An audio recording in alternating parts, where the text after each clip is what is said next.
Dance వేస్తాను వాళ్ళ అమ్మాయిని తీసుకుని వెనక్కపోతున్నావు ఒకసారి కట్టేద్దాం అంటే ఇంకా టైం కాలేదు కదా, భయం అని వెనక్కి తీసుకెళ్తున్నావా? ఎంత పని చేయాలని డాన్స్ చేయడం పక్క పోయి డాన్స్ చేద్దామని చూపిస్తున్నాను. సరే అది ఇంకా టైం కాలేదు కదా అంటున్నా. ఇప్పుడే టైమా నీకు? పెట్టు సాంగ్ పెట్టు.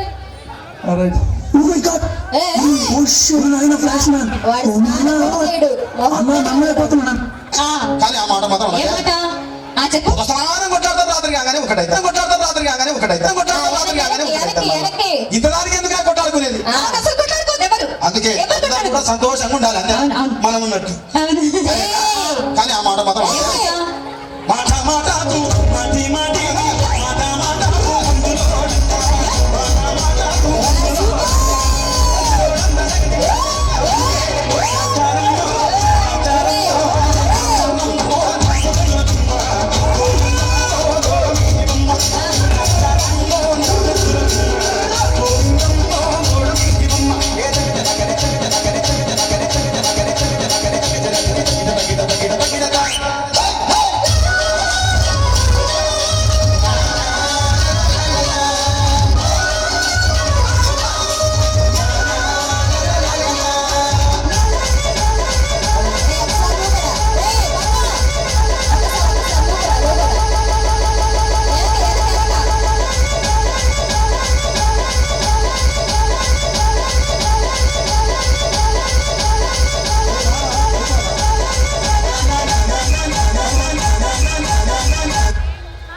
మీ అందరికీ పండగ వచ్చిందా నాకే తెలియదు, కానీ మా వాడికి